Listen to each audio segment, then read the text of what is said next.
Ni kitendo gani? Kitendo hicho ambacho mwanadamu akikifanya katika njia iliyo ya halali, Mungu anampenda sana na anamfurahikia na malaika wanamuombea dua. Lakini kitendo hicho mwanadamu akikifanya, kitendo hicho akibadiliki kwa njia isiyokuwa ya halali, Mungu anamkasirikia na anaandikiwa dhambi. Hicho kitendo kwenye dini zote mbili, Uislamu na Ukristo, kimekemewa. Ni kitendo gani? Ni ndoa. Mekosa. Ni kujamiana.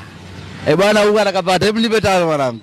Hili ndio jibu nilikuwa nalitaka. Kinaitwaje? Kujamiana. Kujamiana. Bwana umetisha sana mwanangu.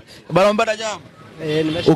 Ukisema ndoa maana yake nimekuwa kwenye halali. Na kuna mwingine atasema zinaa maana yake imeingia kwenye haramu. Sasa kwa ujumla wake tunakihitaje? Kujamiana. Bwana umetisha sana mwanangu. Nashukuru.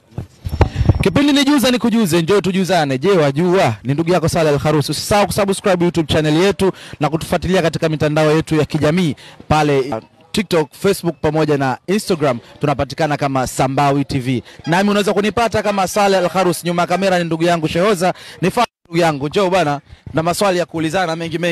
Kuna wamekaa hapa, mimi nina shida nao.